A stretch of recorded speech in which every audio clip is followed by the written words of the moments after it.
Welcome to Sound Bites, hosted by registered dietitian nutritionist Melissa Joy Dobbins. Let's delve into the science, the psychology, and the strategies behind good food and nutrition.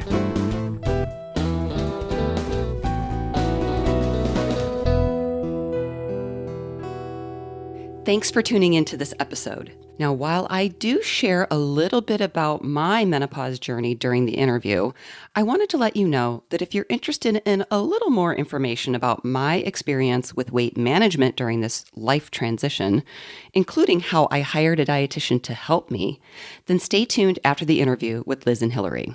I also wanted to share some information from my friends at Nutrisystem. This episode is not sponsored, but I did receive some frozen meal samples from Nutrisystem and also attended a webinar to learn more about their program. And although my freezer is one of my favorite things in my kitchen, I still got a renewed sense of how healthy and convenient frozen meals can be. And I thought this was a great opportunity to share some information with you as a part of this menopause episode. So we all know that cooking fatigue is setting in, and more Americans are turning to frozen foods for longer lasting meals, minimizing those trips to the grocery store, and of course, easier prep and cleanup. Nutrisystem offers frozen, nutritious, and delicious portion-controlled entrees, snacks, and desserts, which, when combined with grocery items like whole grains, fruits, vegetables, and low-fat dairy, provide a structured, easy-to-follow meal plan that is high in protein and fiber and aligns with the dietary guidelines, supporting a healthy, balanced approach to weight loss. Through its food and nutrition mission, Nutrisystem provides more transparency around ingredients used and aims to be more purposeful in the ingredients selected for its meals. Newly introduced items such as a line of pizza bowls featuring whole grain pasta and legumes, or flatbreads made with a quinoa crust, deliver your favorite foods like pasta and pizza made healthier, making meal delivery programs like Nutrisystem a great option for healthy and convenient eating to support weight loss. For more information, you can go to Nutrisystem.com. And for me personally, I like the variety that frozen meals can offer. Like each person in my family can have a different entree if they want. And when you think about rounding out a frozen meal with salads or side dishes, you'll see that frozen meals can be a flavorful foundation to getting quick and nutritious dinners on the table. So I hope you enjoy this episode and stay tuned for my personal take on menopause after the show. Hello, and welcome back to the Sound Bites podcast. Today's episode is about menopause and perimenopause, and also about the brand new book, The Menopause Diet Plan, a natural guide to managing hormones, health, and happiness. And now I put the emphasis on the word plan because it's not really a diet. We're going to explain all of that. There are a variety of options for people to put these tips and strategies into practice in a way that fits into their life. So my guests today are the authors of this brand new book, Hillary Wright and Elizabeth Ward. Hillary Wright has a master's in health education and is a registered dietitian nutritionist. She's a nutrition educator and consultant and the director of nutrition for the Domar Center for Mind-Body Health at Boston IVF. She also works part-time at the Dana-Farber Cancer Institute in Boston and is an advisor and founding member of the nutrition technology company Good Measures, LLC. Elizabeth Ward has a master's of science and she's a registered dietitian nutritionist as well. She's an award-winning nutrition communicator and the author of Expect the Best, Your Guide to Healthy Eating Before, During, and After Pregnancy. And she's also a recipe developer and food photographer. And Liz, you are also on my podcast before, way back, episode 73, talking about fertility, pregnancy, and the fourth trimester. Welcome to the show, ladies. Thank you. Thanks for having us. Excited to talk with you about a topic that is very near and dear to my heart right now.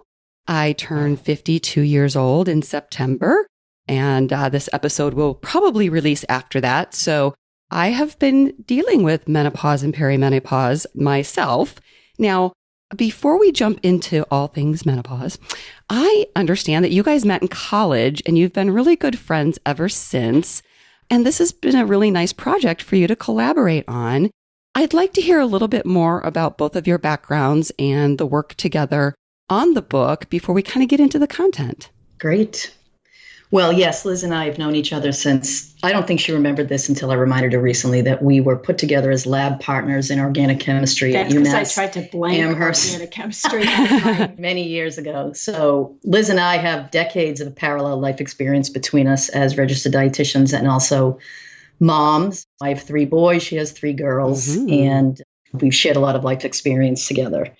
So we've always kind of kidded around at the prospect of doing something together, about having a radio show or let's do this, let's do that. And then I think it finally got to the point where our kids were old enough, our dance cards were a little freer, and we were both authors. We both had written books, and we were like, wow, we're both writers. We both have women's health experience. So I'm at a fertility treatment practice, but I do a lot of women's health stuff besides the fertility piece, and Liz has her pregnancy stuff. And, we're just like a really good fit. Aside from the fact that we're really good friends, we thought maybe this is the time for us to do this. So, and we're not getting any younger.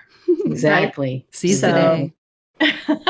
Also, this is just another life experience that we're going through.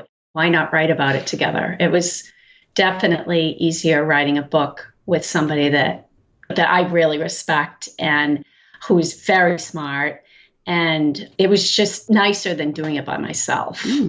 Very nice. Very good. Do you want to share a little bit more about your backgrounds leading up to the book? A little bit maybe of some of the other work you do. I know, Hillary, you mentioned a little bit and I did some intro, but if there's anything else you wanted to share. What's interesting is I was actually listening to your podcast with Abby Langer, and I realized the 3 of us had in common, we did a decent amount of time in the trenches of clinical. I worked in, a couple of teaching hospitals in the Boston area. And I was saying to Liz when she first got here, talking about listening to the podcast, I said, when you have such a strong scientific background in nutrition, you smell a rat so easily when you hear some of the stuff that people talk about. Like I use the example of alkaline water. I'm like, come on. You can't change somebody's pH like that. So I ended up staying in clinical longer than I wanted to because back then there weren't a lot of outpatient jobs. But after about 6 years, I went into the outpatient world. And actually, Liz and I worked at the same company at that time. It was Harvard Community Health Plan. Need to. Right. We were just happened that way. Cool. Doing outpatient counseling, everybody for everything. And I was at that job for 12 years and then left. I always needed a part-time job for benefits for my family of 5. Wow. And then I built my private practice on as my little room got available in my life. I would add jobs, and it's actually been much more lucrative and fun for me to do it this way, to have so many different areas of expertise. But I always had also a passion for taking care of patients experiencing cancer because it's a place where we can really make a big difference. So I've been at the Dana-Farber Cancer Institute in Boston, which is a world-class, amazing place. And I still love that job 2 days a week. Wow. I'm there taking care of people going through cancer. It's all ambulatory outpatient, but people both going through cancer treatment and also survivorship. Like now I'm on the other side of treatment, either as a kind of a survivorship thing or a lot of people are in chronic treatment and they want to know what can I do to keep myself healthy. So I have these 2 areas of expertise. I have this expertise in polycystic ovary syndrome, PCOS, because it's the primary cause of infertility. For women who are not ovulating. So I actually did both cancer care and started seeing women with PCOS when I worked at Harvard Vanguard. So I just like doing different things. And now I consult to a tech company and have done a little bit of that in other places. So variety is the spice of life for me. Wonderful. Sure. Well, and I think that's one of the most amazing things about this field that we work in is that like I have the diabetes passion, but then the media and communications. And at first it's like, well, how do these fit together? And they don't have to. So Correct. And Liz, what about you? Would you like to share a little bit more about your background? Well, our backgrounds are similar in that we like to do lots of different things. And I spent about 15 years seeing patients, mostly in ambulatory care settings. So as Hillary said, seeing all sorts of situations throughout a day. You could see a pregnant woman, and the next one could be a child that is having a weight issue. So lots of variety.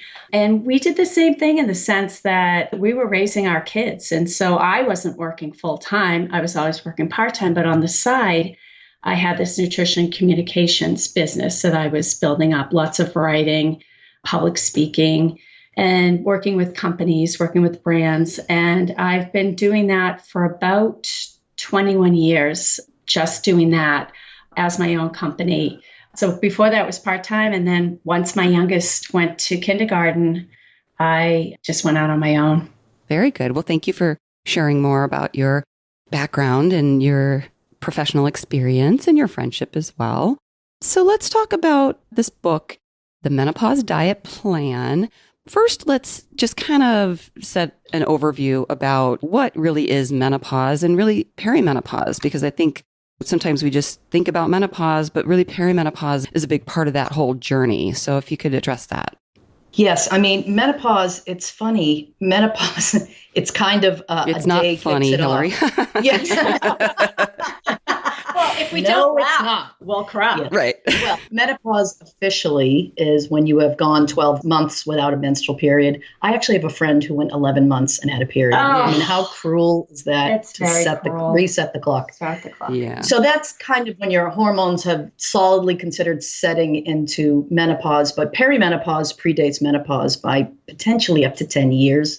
I think 6 to 7 years is more common. Okay. But that's the phase when your hormones are really starting to move around and surge and dip. Women start to notice what is going on with my body. Periods tend to get irregular and light and then heavy, and women may start to have hot flashes during that phase. It's kind of a settling in time when your body is starting to adjust to lower levels of estrogen.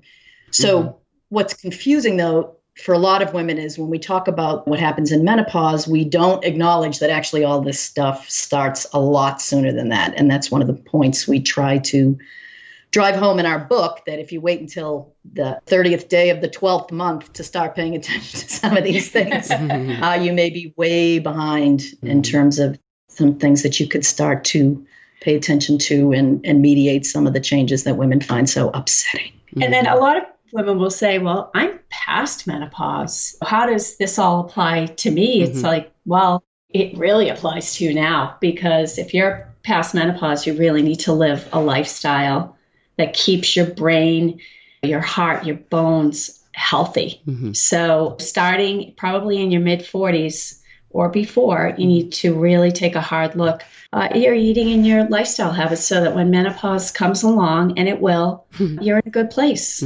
Right. The thing I think is interesting is there are some women that enter menopause much younger than is average. I have a work colleague who she is menopausal or heading there looking at, and she's probably 44. And women who enter menopause exceptionally young carry increased risk of some of these problems that we talk about in the book. But Liz and I were also discussing, like, one of the things that we have to make sure people understand is this isn't just about menopause. This is about healthful aging. This is about your life from this point on. Menopause is just kind of a benchmark we associate with it, but the information in the book is completely applicable to successful aging for women throughout the rest of her lifespan. Excellent. Yeah, I think before we go through the menopausal experience, if you will, I think we tend to think, okay, at what age do women tend to go through menopause? And it's, a line in the sand, or over time, those hormones are just decreasing and then they're gone. And the big surprise to me was all the fluctuations and all the ups and downs. And I might share a little bit on the show about my own personal experiences, but that was like, oh, wow, it's different for everybody, but there are some commonalities, and we're going to touch on that. But to your point, the book, which I have in my hand, it's wonderful. Thank you for sharing a copy with me. It really talks about how can we be healthy before, during, after menopause. So it's really rich with some wise advice. So let's talk about just an overview. You had shared with me some of the basic elements of this menopausal diet plan, and then we're going to talk more specifically, but just kind of want to give people an idea of, well, what are the cornerstones, if you will? Well, I think one of the biggest cornerstones is timing of eating. We are big fans of having dinner and then closing the kitchen.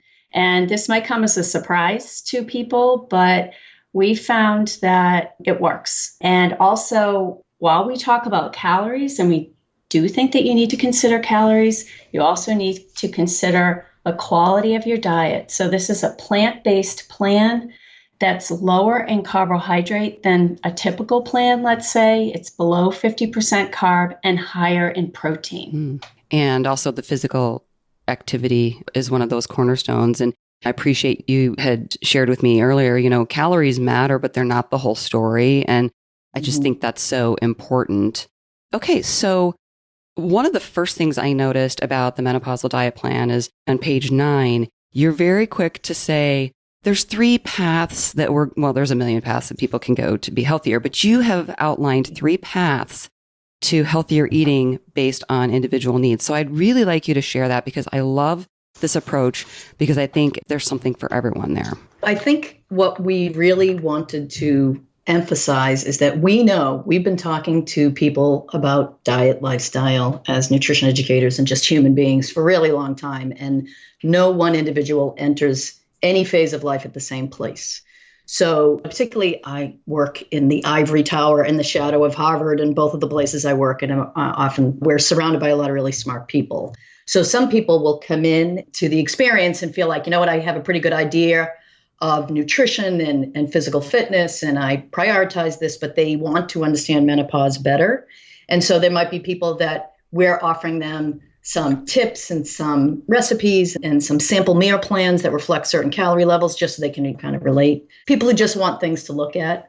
Then there are people that need a little more guidance. So we have our Menopause Diet Plan healthy eating plate that is very similar to many of the pre-existing plant-based diet plates with a little more emphasis, as Liz said, on just curbing. So it's not a low-carb plan. It's curbed a little bit, emphasizing quality carbohydrates and emphasizing more protein, which many women let slide as they get older. And then the third phase is that some people really do need, particularly the visual learners, they want to see, what does that look like? Like if I'm looking at a label and I want to understand carbohydrates, like as a diabetes educator, you might teach somebody how to carbohydrate count. Yes. It's a tool. So we provide tools for people that they can incorporate into their shopping and their plating of their food, and sample meal plans for people that like to see what does 1,600 calories look like spread out over the day. What does 1,800 calories look like? What do balanced meals look like? What do snacks that include protein look like?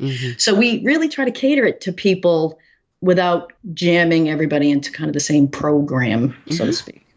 So our meal plans, we have 3 different levels of calories, and we tell people, well, this may be for you, this may not be for you. It depends on where you are and how active you are in life.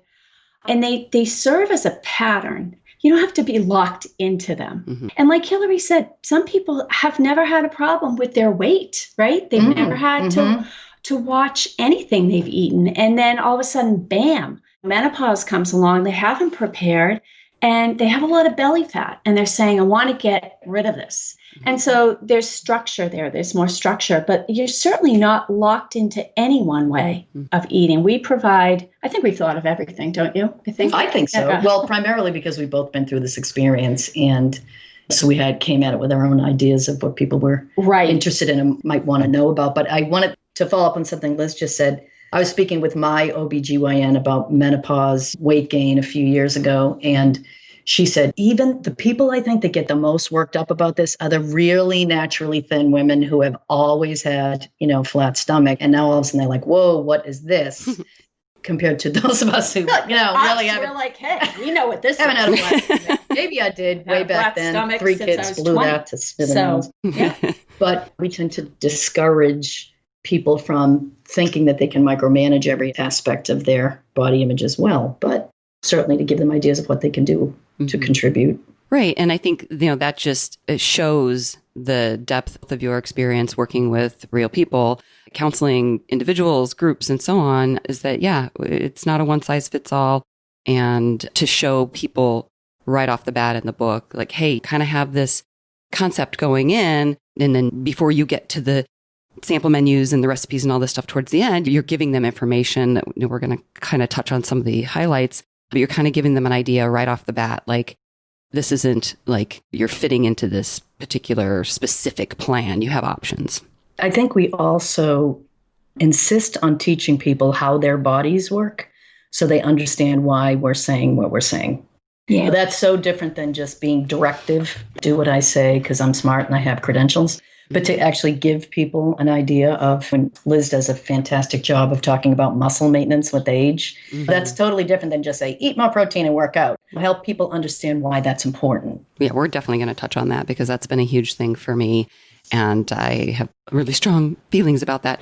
But before we get to that, kind of talking about these 3 different paths, would you like to address the diet, non-diet culture out there? Because that's kind of a hot topic now. And I did a recent episode on this with Abby Langer, like you mentioned earlier. I'd like to hear your perspective on diet versus non-diet.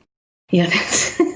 Liz and I, believe me, we talked about this. So we know, we're like, oh my God, we have the word diet in the title. Right. And so that's going to attract some ire from people. And Liz and I feel very similarly to Abby and yourself that we feel like dietitians, what makes us unique is we have a whole toolkit of things that we can roll out for patients based on what they come to us looking for. And it doesn't mean you got to join this team or that team. So diet is a word that we're used to associating with like weight loss diets, but diet just refers to the foods that we eat. So that's the angle that we take. So we're all about, like throughout the book, we take great pains to say, we don't care what you do some of the time. We like food too. We like to have fun. We're 80-20 people. We don't care what you do 20% of the time. We care about habits and routines, not outlying behaviors. So this is really, I think, I consider most of the information in this book to be behavioral because a lot of the behaviors like eating before you're starved and doing some meal prep and all of that kind of stuff those are the first dominoes to fall in the direction of I ate decently. Like we even hesitate to use the word healthy. You know what I mean? It sounds almost judgy. So we're really about saying, here people, we all have busy lives for sure. And you can make a pie chart of anybody's life. And there's a piece of it that has to be preserved for this. And we don't call that dieting because we're paying attention to what we're doing with food and activity. We call it being mindful of self-care. So we get really bugged when people get this team or that team. And what do you mean, but we decided that, some people will gravitate towards the book because it has the word diet in it. Right. And maybe we'll change their minds, a little bit. Publishers like that word too. Publishers do like that word. Let's be real. But we're confident that we can defend our position if anybody comes after us and gets all judgy about it. We can handle it. Right. Behavior change. And you're not talking restriction, you're talking empowerment. And that's evident in the book. So thank you. Liz, one of the first things you mentioned with the cornerstones was the timing of meals. And it's one of the first things you talk about in the book with the circadian rhythms. And I'd really like you to explain this to the listeners because we've heard it doesn't matter what time you eat. It's just the calories or all of this. But I think, you make a really good point about the circadian rhythm. So could you please explain that? Well, like you said, one of the core principles of our eating plan is to eat according to your body rhythms. And people need to know what those body rhythms are so that they can eat according to them. There's plenty of evidence that eating at night actually works against weight control, which is why when we were doing the meal plans, we didn't put an evening snack in. Now, we're not saying don't ever eat at night. I mean, if you're starving, you should eat, but then you should figure out why you were starving. So Hillary wrote so much of that, and I'm going to let her take over here because she's the queen of circadian rhythms. Well, I'm the queen of insulin. So I also wrote a book about diabetes prevention called the Pre-Diabetes Diet Plan. Had the word diet. Oh, no. So we know that basically the concept of circadian rhythms is every cell in our body, right down to the healthy bacteria that cohabitates with us in our GI tract, has its own natural rhythm of metabolic and hormonal action based on time of day, roughly linked to the rising and the setting of the sun. So metabolically, including how we regulate our blood sugar, we don't operate the same in the evening as we do in the morning. And much of that, I was so excited to see people starting to study circadian rhythms because 25 years ago, I was noticing, geez, my patients that are the heaviest often don't eat that much during the day, but boy, do they make up for it at night, and they really struggle. And those night shift workers, and thank God they started studying this kind of stuff. So, but basically, if we look at insulin, which is one of the hormones that jumps into action after we eat food, and it ends up as glucose in our blood, carbohydrates, primarily affecting blood sugar levels. The amount of glucose in our blood will dictate how much insulin our body feels like it, our pancreas feels like it needs to secrete to run around and unlock our cells so the glucose can enter the cells and fuel them up. And so there's an emerging amount of evidence to suggest that our cells are more receptive to the action of insulin in the earlier part of the day, become progressively more insulin resistant as the day closes. We love to think of the body like, why are we the way we are? Well, we are the way we are because our body still thinks we're Stone Age people and we're at risk of starving to death tomorrow. So when you look at how our ancestors lived their life, before Edison and electricity, the sun went down and the campfire went out and people weren't eating in front of the TV. So our hormones and insulin, namely, is worth paying attention to because, our ancestors hunted and gathered and stored leftover fuel during the sunup time of the day in anticipation of the sun going down. And then they were going to have to retrieve those extra nutrients for fuel. So you mean fat? So they stored as fat and glycogen, all that stuff. Yeah. So it matters how sensitively your body uses insulin, A, because it can affect your risk of developing diabetes over time. But insulin is an anabolic hormone. It's an anti-starvation hormone. It's a growth hormone, right? It's a growth hormone. It's one of many growth. You eat food and all those nutrients show up in your blood, and these growth hormones come along, and their job is to tell the nutrients where to go and what to do. And so as long as you have growth hormones chugging along in your system, they're all about storing nutrients, not retrieving them. So we've become a population where we're kind of too darn busy to eat enough during the day, or women are great dieters until about 4 o'clock. And then it blows up. And we're as a population, I observe this in my clients all the time, an escalating pattern of eating where a lot of the nutrients, carbs, proteins, fats are going into our system at the time of day when our body is likely less able to manage them. So it deprives us of enough hours of fasting, which we do talk about intermittent fasting, what we think is doable, what we think is no more sustainable than over-restrictive dieting. But human beings are designed to have a chunk of our 24 hours where we're not constantly storing fuel.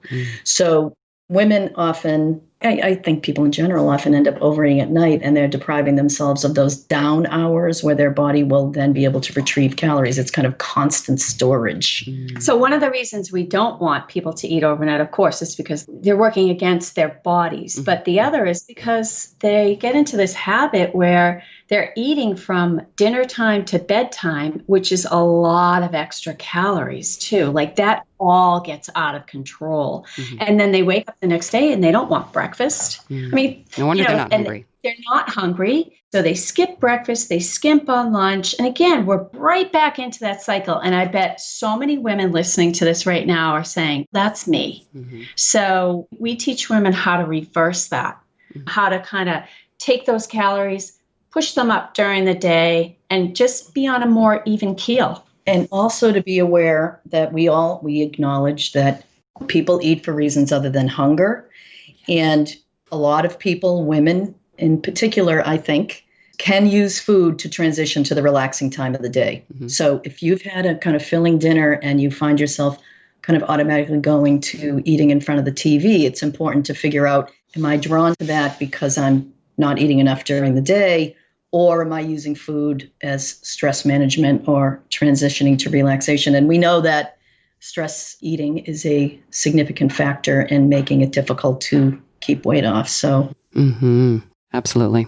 We do address those other issues of what is our relationship with food like, and we need to start paying attention. Yeah, and I appreciated the amount of science that you guys do share in the book. That was really great to see. So tagging on to that, you're kind of addressing, besides the timing of meals, being more mindful and also kind of paying attention to hunger and fullness.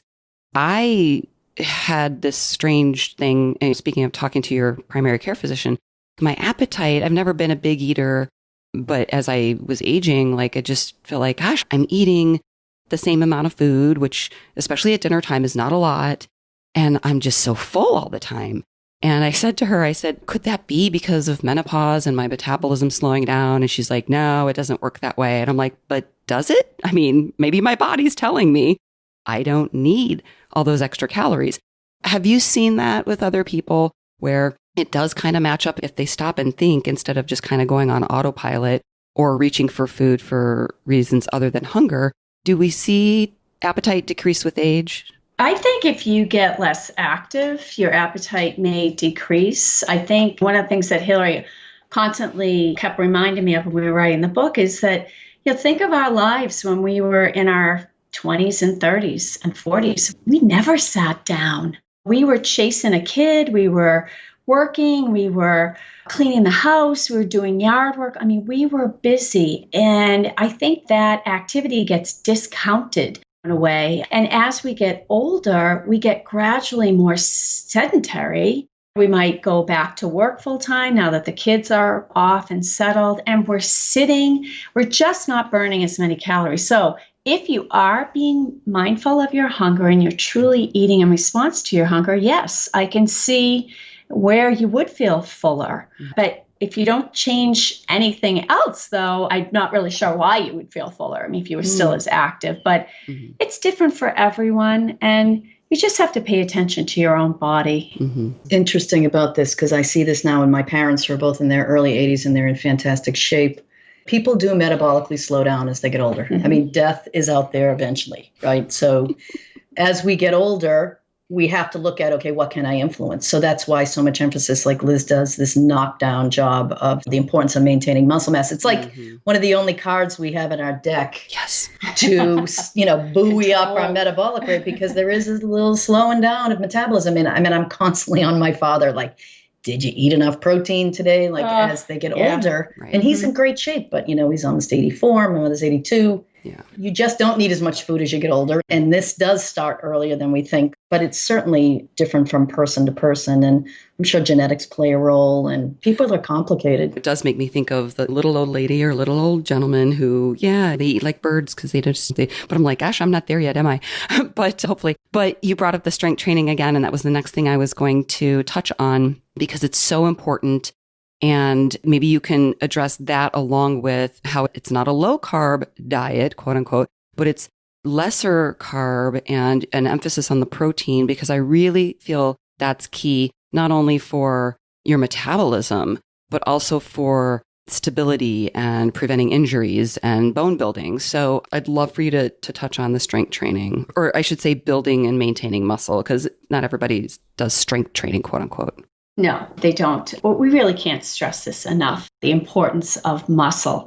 And we can't emphasize exercise in general enough. I mean, I think it's great that people walk and run and swim and bike, but if you're not doing strength training, you're not getting the other half of the recommended type of exercise that you should be getting.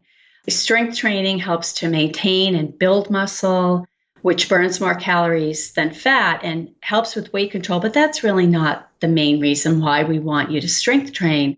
Having more muscle may help to prevent type 2 diabetes, because muscle uses a lot of glucose, and that helps to keep glucose levels on a more even keel. One of the other reasons we really like muscle strengthening activities is because they bolster bones, they improve skeletal muscle mass, strength, and function. And they may help you to maintain your muscle mass during weight loss. So women listening to this that think I need to lose 40, 50 pounds, that's good. They need to know that, that's a worthy pursuit if that's really what they need to do. But they also need to know that when you lose weight, you lose some muscle mass as well. So the strength training helps to preserve your muscle mass. And as you alluded to, this helps to keep you strong and active and vital for a really long time. My mother was 92 when she died, and she was still working when she was 86. And she was moving around and cleaning the house, and she exercised every single day. It was only 20 minutes, but that's what she did. So I look to her as a role model for aging. I also look to Hillary's parents as role models. My dad strength trains every morning with free weights and bands. He's incredible. Because he wants to be able to play golf. Yeah, right. And so, strength training is something that I don't think women think they need to do, or they may not have the time to do. And as a younger woman, I thought that too. And then as more and more research came online about the benefits of strength training for overall health, I kind of split my aerobic and my strength training activities. So now I kind of do 50-50. Mm-hmm. And I think that might be food for thought for a lot of women. Mm-hmm. Plus, let's be frank. Muscle strength is what gets you out of a chair. Muscle strength is what protects your joints and your knees. Muscle strength gets you to the bathroom by yourself. Oh my God. No, I mean, come on, I'm much more interested in quality than quantity, and I have sons. Yeah. I got to get myself to the bathroom. You've got to get some daughters-in-law. Humanly possible. Yeah. So, I mean, we're thinking long-term. You're thinking very practical. Clothing size and stuff like that. We're talking about independence and ability really to get and do. Right. Yeah. Well, thank you for addressing that. I would like to say the book does a great job of really covering chronic disease information, heart health, brain health, bone health, cancer, and diabetes risks. You guys also touch on alcohol and other beverages. And we mentioned the exercise. There's exercise information in there and also supplements. But I would like to talk a little bit about the brain fog or even stress, anxiety, depression, because I think that this is a huge aspect of the journey, if you will. And there's some, I don't know if it's the hormones, but there are some changes going on in the brain at the time. And I would love to hear you talk about that. Well, we know brain fog is real, right? Yes. I mean, we have it. A lot of perimenopausal and postmenopausal women will talk about their brain function. Mm-hmm. And it's real. I mean, it changes, and it changes because you're losing estrogen. And also there's evidence that older women don't process glucose as well. And glucose is the energy for brain cells. I mean, that's what you need for your brain to run, right? So as we know, concentrating, multitasking, thinking of a word, it's disturbing, right? What's interesting about this, and I don't know how you ladies feel about this, I found it was worse in the perimenopausal phase than it is now. Or we've accepted it. Maybe. But I have a number of friends who are quite a bit older than me, and they were the flagship, here's what's coming. And my friend Donna said to me when I was perimenopausal, and I'm telling you, my brain was totally scrambled eggs.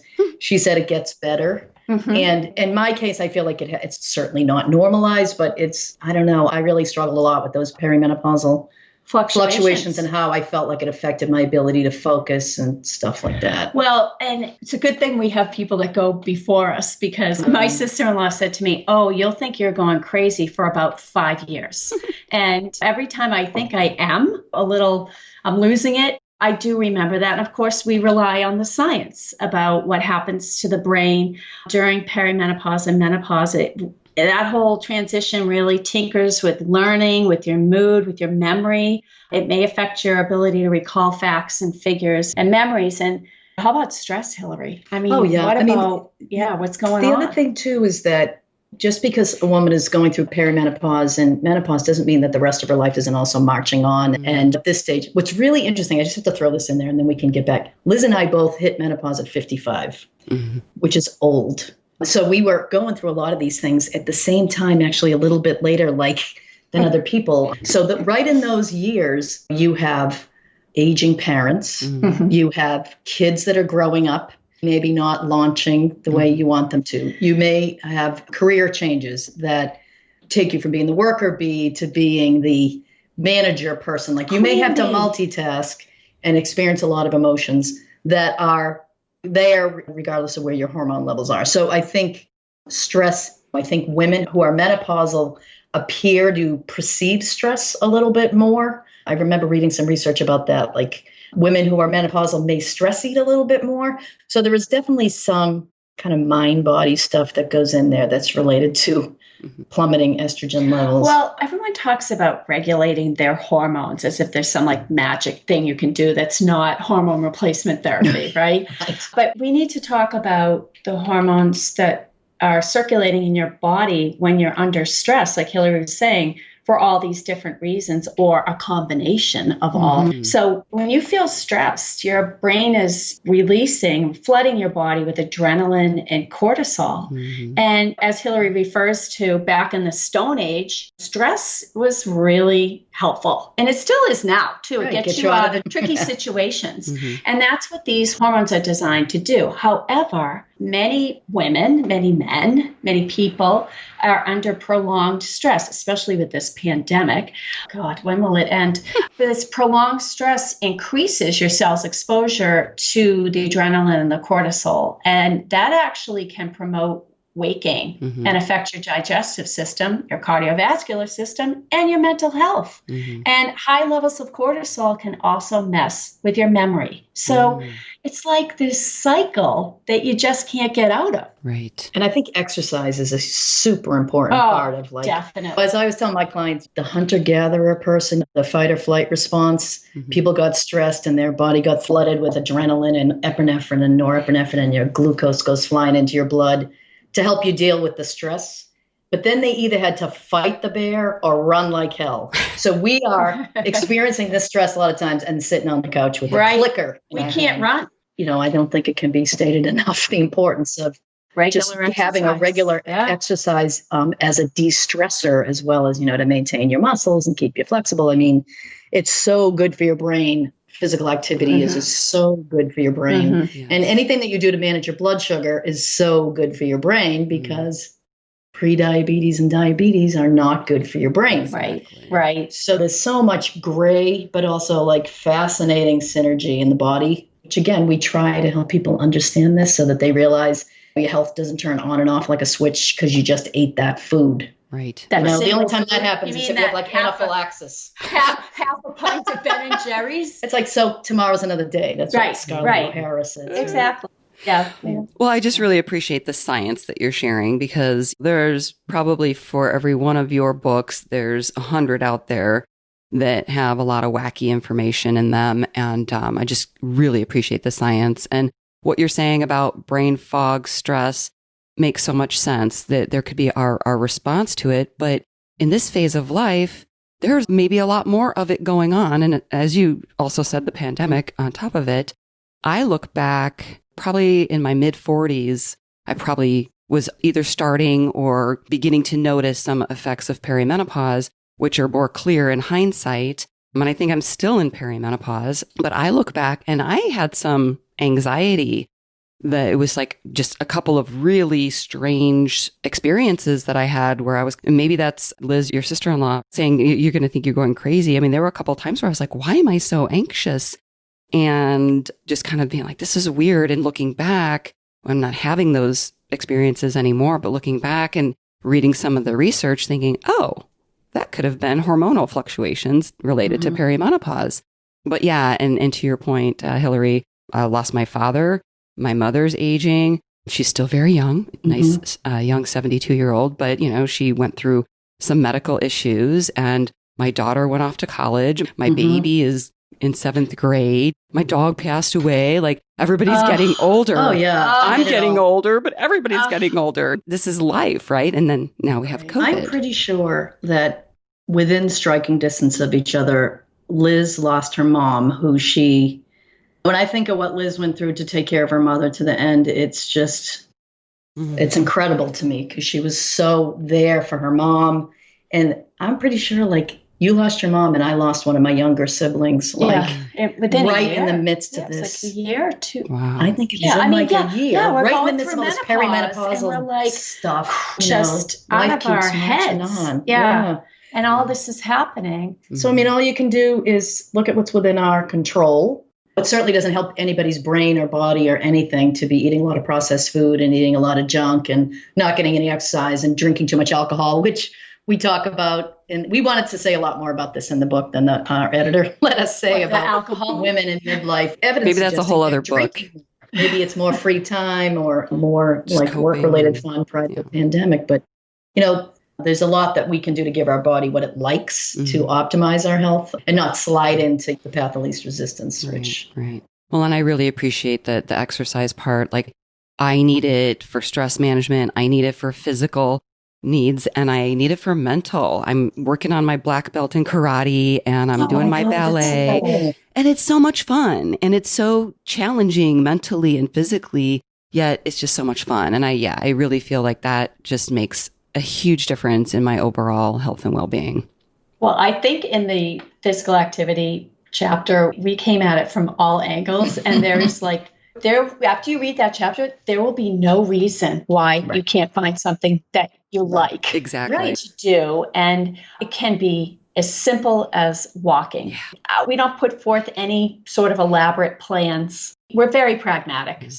And people have to also not think about, like, I can't do it. If I don't have an hour, I can't exercise. Right. You know, the exercise physiologist at Dana-Farber, her name is Nancy Campbell. She always says 10% of something is better than 0% of nothing. Oh, I like that. So it's like, just open the door, walk out 5 minutes, turn around, walk back, boom, you get See credit. how you like it. Yeah. And I really think it's important for people to try a bunch of different things because you don't know if you like it unless you try it. And I've talked about this on the podcast in the past, but it really applies to this episode. It just, in a nutshell, I slowly gained about 20 pounds since my mid 40s. And I think a big reason that I did that is I used to do a lot of strength training, but then I started this experiment of running and I did a triathlon, which was really fun and interesting, even though I hated running when I started, but it was just a really fun project. But I didn't have time, to your point, Liz. I cut back or cut out the strength training. So here I was, mid 40s, aging, not strength training, running more and doing all this cardio and finding myself famished. And I think it was just like the perfect storm, still trying to kind of turn the clock back on somehow now. But I think it's important for people to try different things. But that strength training, got to keep coming back to that. So Melissa, the thing is too, this is in the weight management chapter. Research suggests the average woman gains 1.5 pounds from her 40s into her 50s a year. Yeah, not just a pound and a half. A year. Whoa, that would be great. So like the default is wait. Yeah, if you do the math, right? Wait, does that include the pound that everybody gains during the holidays? Yeah. And like never lets go of. Right. So, you know, we do try to be realistic and to encourage women to not think like, we always talk about, all it takes is knowing one woman at this stage of life who appears to look like she's always looked to make the rest of us feel like we're just slackers. Mm-hmm. Yeah, but they're few and far between, thank God. Well, they probably would still say they have belly fat they didn't have. But to the outside world, you're like, oh my God, you look fabulous. Like, what are you complaining about? Wow. But it's their experience. So we have Instagram and Facebook to thank for feeling crappy about our bodies too. Yeah. So get off of that. Yeah, absolutely. Yeah. I think it's really important, to stay positive. And this book is chock full of so many things that can help you think better, feel better, look better too.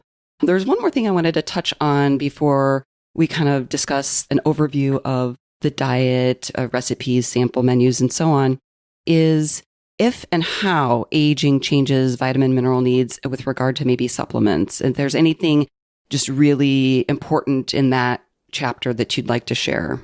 Well, your calcium needs go up after 50 because your body is less adept at processing calcium. So they go up. Now, the problem is that a lot of women go into menopause, into their 50s with insufficient calcium intake. So now they're playing catch up. But we talk about how to get the calcium that you need through food and supplements if necessary.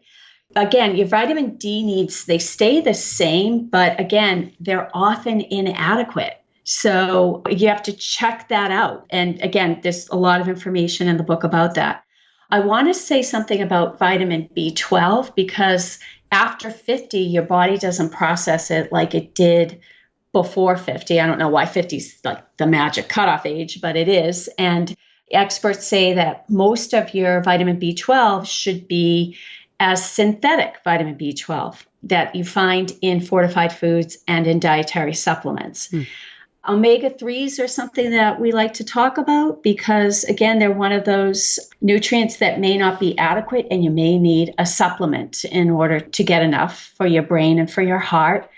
And the one thing that does go down is your iron. So if you're taking a multivitamin with iron and you're past menopause, stop. Go and get one that has no iron or very low iron because the only way your body loses iron is by bleeding, essentially. So if you've stopped bleeding every month because you no longer have a period, you don't need the extra iron that you needed before and during your childbearing years. To buy your silver supplement. Right. Silver, anything that's for over 50 is usually a good idea. Okay, The other thing that I think is worth mentioning is that medications, people tend to take more medications as they get older. even if they're doing everything that they can. And metformin is so widely used. It's a first-line drug for diabetes, very commonly used, also interferes with B12.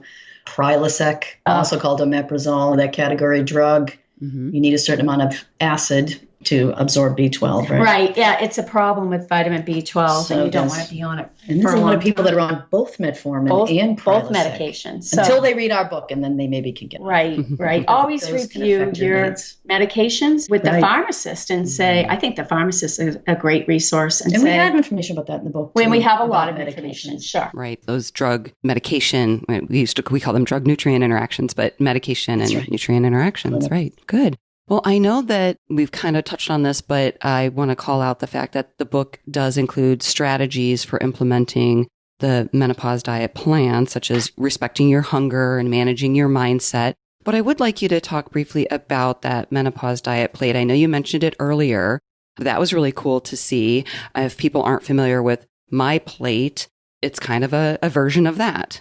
And we have to give a big shout out to my brother-in-law, David Parmentier, who is a graphic artist who, God love him, sat down with us like twice and suffered, let us throw stuff against his wall.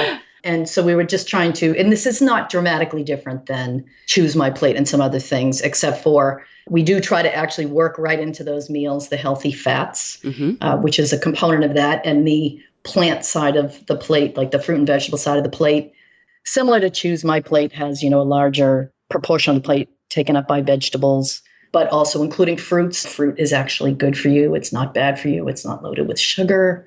So these kind of graphics, they're infographics. They're simple visuals designed to help people understand complicated science. So we tried to be responsible for figuring out the complicated science and taking all those things into account with, of course, all the input from people who have also come up with these plates to say, this is a rough estimation of when you're plating your food. Proportionally, if you eat like this, you'll do a pretty good job of balancing out your nutritional requirements. And so we have a breakfast plate that's like a third, and a lunch dinner plate, which is half of it is vegetables and fruits. The other half, a quarter protein, a quarter some sort of quality carbohydrate. So again, it's not a low carb plan. It's a plan that emphasizes more carbohydrates from fruits and vegetables, but again, and whole grains, making sure that you don't over restrict that piece. I mean, if I had a dime for every woman that told me she just eats protein and vegetables for dinner and then is eating ice cream in front of the TV because they over restricted to that point, and now they can't understand why their brain won't let go of the ice cream. It needs it. Your brain will not be deprived. It's our caveman brain is going to say, feed me proactively, or I will make you feed me reactively. And that often, unfortunately, happens in front of the TV. That's a great point. And what I really like, and you've mentioned the plant-based a couple of times, but with a plant-based diet, oftentimes it can be higher in carbohydrate and lower in protein. And as a diabetes educator, this is something that I think about often.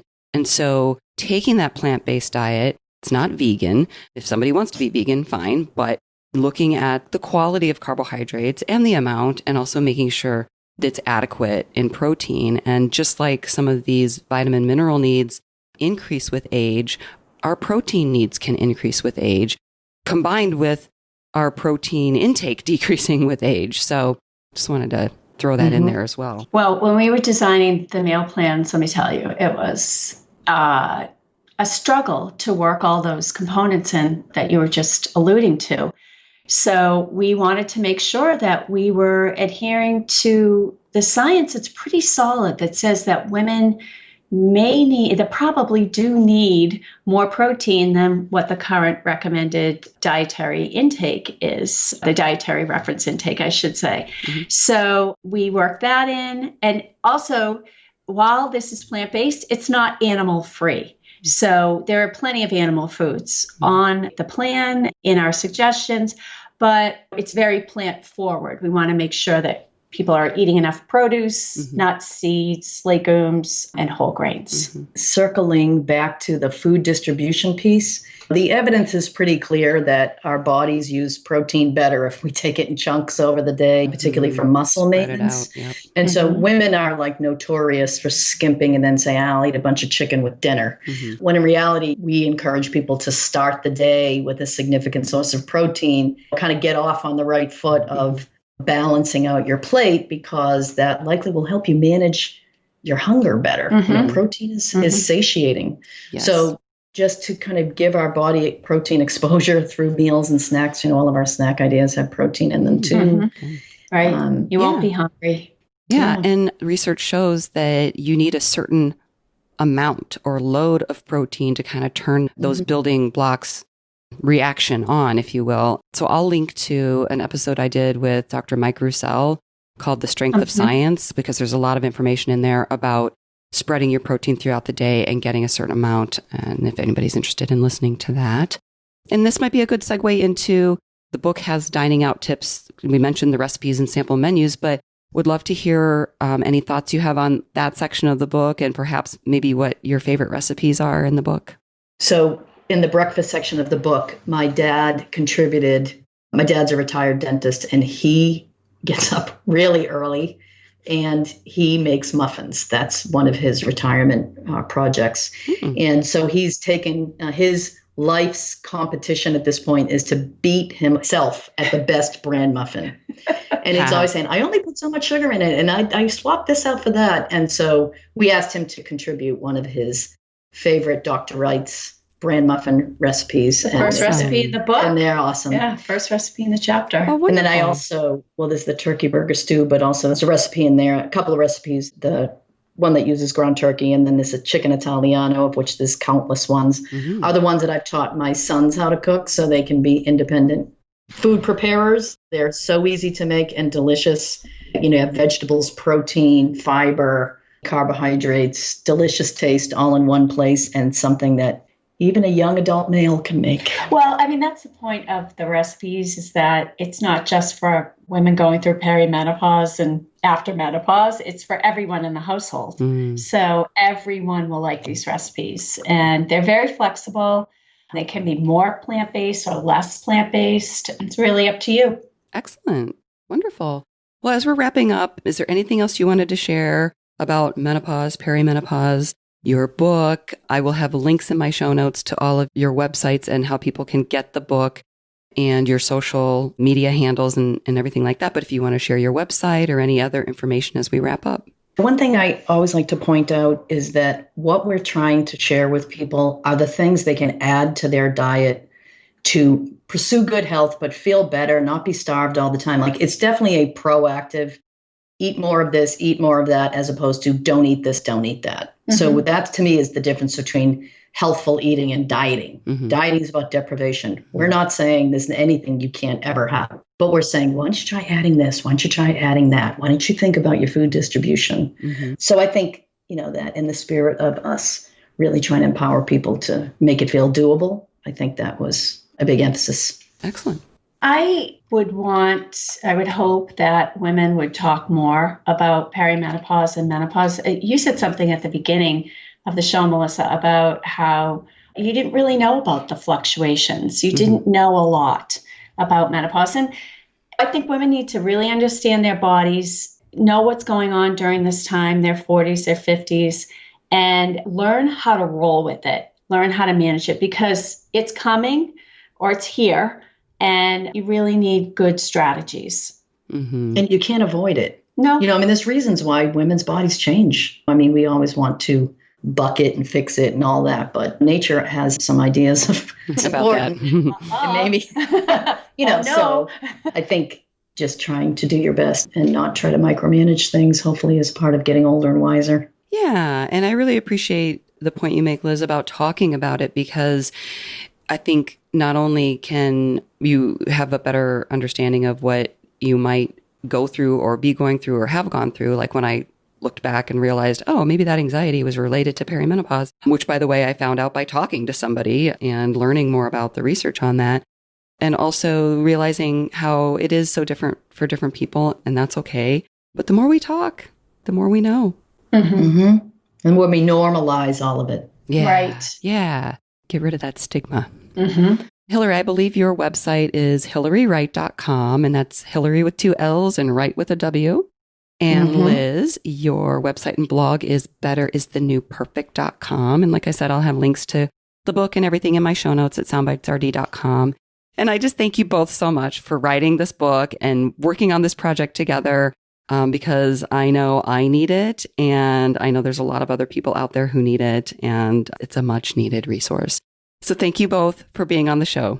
Thank you. Thanks for your interest. We really appreciate it. Yeah. And for everybody listening, as always, enjoy your food and menopause with health in mind. Till next time.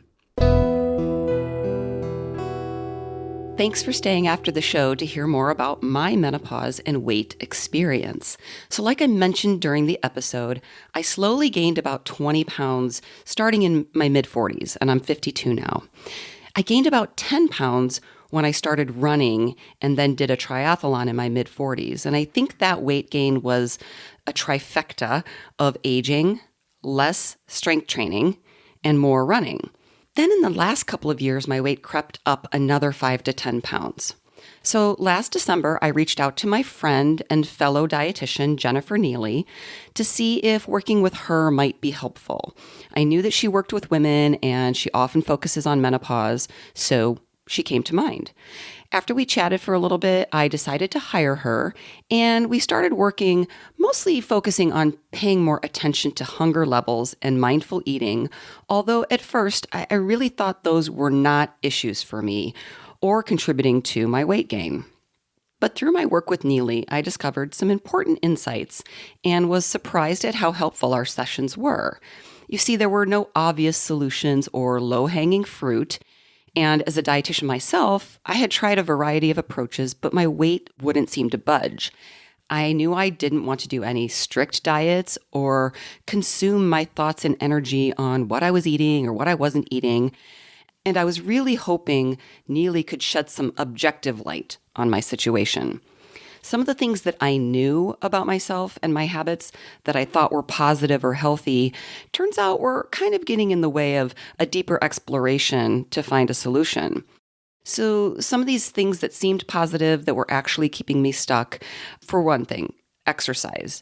I exercise very regularly, and I do a variety of exercise. But, I've learned as a dietitian that exercise does not really drive weight loss. But of course, it's very important for health, stress management, and weight maintenance or weight loss maintenance. So, I had that piece in place, but it really wasn't helping me lose weight.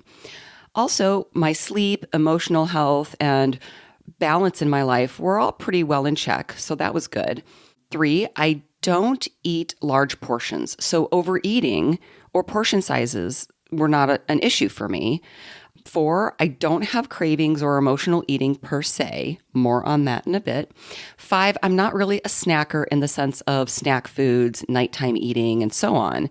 But I do enjoy my M&Ms and my Chardonnay, and certainly know that those extra calories add up. But it just wasn't adding up for me. Something was missing. So I took a lifestyle questionnaire that Neely gave me, and when I looked at my coping patterns, it confirmed that I am not an emotional eater. But I was surprised to notice that I did have at least some issues with all of the 6 other coping patterns, including self-scrutinizing, procrastination, people-pleasing, going at a fast pace in my daily life and not slowing down enough, not feeling positive or having self-efficacy about losing weight, and having high expectations. All of these other coping patterns, although certainly not ranking off the charts, were certainly adding up to keeping me stuck in my habits and perhaps even sabotaging my weight management efforts. So I started paying more attention to those hunger levels and tracking them and waiting to eat until I was hungry. But I was afraid that I wouldn't eat enough food because I can go a really long time without eating or getting hungry. And, I was afraid that I would end up being too restrictive on calories, protein, and nutrients if I was just paying attention to hunger levels. So I decided to spot check my calories, protein, and fiber with an app. I certainly didn't want to use that every day and track that every day. That's something I had tried in the past, and I'd start off strong and then I'd lose steam, and I just couldn't keep up doing that every day. And what I found was that I could eat fairly healthy and well-balanced by just being mindful of going too long or, waiting till I actually got hungry, but then eating smaller portions than I had been before and keeping protein and fiber more top of mind. Interestingly, when I spot checked my calorie, protein, and fiber intake, I was pretty well on. And so that really gave me a lot of reassurance that I could cut back, I could eat less, but I wouldn't be too restrictive and getting too few calories, which we know would decrease my metabolism further. Or I really didn't want to not get enough protein because I want to maintain my muscle mass. So that was really good news. So gradually over the next 9 months or so, I lost about 10 pounds, and then I maintained that for about 6 months. Now I'll say, when I gradually lost those 10 pounds, it was really slow. I might lose a pound or two and then gain a pound, or lose 2 pounds, gain 2 pounds. I wouldn't say that I was yo-yoing, but I really had to look over the long term to see that gradual weight loss, and had to put it into a spreadsheet to really confirm that, yes, it was gradually going down. The trend was going down over time. But then after I maintained that for about 6 months, COVID hit. And I remembered thinking, wow, who cares about weight loss at this time? This just isn't a priority. There's so many more important things going on in the world. But I did manage to continue doing what I had been working on and what was working for me. And my weight has stayed stable ever since then. So when Neely and I first started working together, she asked me what success would look like for me. And I had to think about that. Was it weight loss? What if I didn't lose weight? What did I really want? And I decided that success for me would ideally be losing some weight, but that if I didn't lose weight, at least I wanted to stop focusing on it and going in circles in my head about it. And for me, I got both of those things. So I'm really happy. Yeah, I'd still like to lose a few more of those extra pounds I had gained originally, but I trust that they will slowly come off if I stay on the course I've been on, which honestly does not feel like a diet because it's not. And that if they don't slowly come off, then this is where I'm supposed to be. I don't feel deprived. I'm not overly focused on it anymore. And either way, if I stay this weight or lose a few more pounds, I feel better about my body and about myself. And that's what I really wanted more than anything. So if you're interested in finding out more about the work Neely does with her clients, I'm going to share some information with you, and you can also go to her website at neelyonnutrition.com. And that's Neily on nutrition.com. So Neely on Nutrition helps women build a healthy relationship with food, gain confidence and emotional health, and ultimately have more freedom and energy to enjoy life. Neely helps women get from where they currently are to where they want to be, whether it's managing a chronic disease or feeling better in the clothes they wear. They will lose their anxiety regarding food and be empowered to be their best authentic self. Her mission is to help women improve their health and age gracefully with the energy to experience joy in life. She helps women gain confidence and trust in themselves, empower themselves to eat for health and energy versus a number on the scale, increase energy and decrease risk for chronic disease, eat with mindfulness, understand the importance of emotional health and its relationship to food, improve their health, happiness, and overall well-being, and create a lasting routine that works for them. So I hope you've enjoyed hearing a little bit more about my story and learning about the work that Neely does, and I hope you enjoyed the episode as well. Thanks again for tuning in. Take care and stay safe. Until next time. For more information, visit soundbitesrd.com. Music by Dave Burke, produced by Jag in Detroit Podcasts.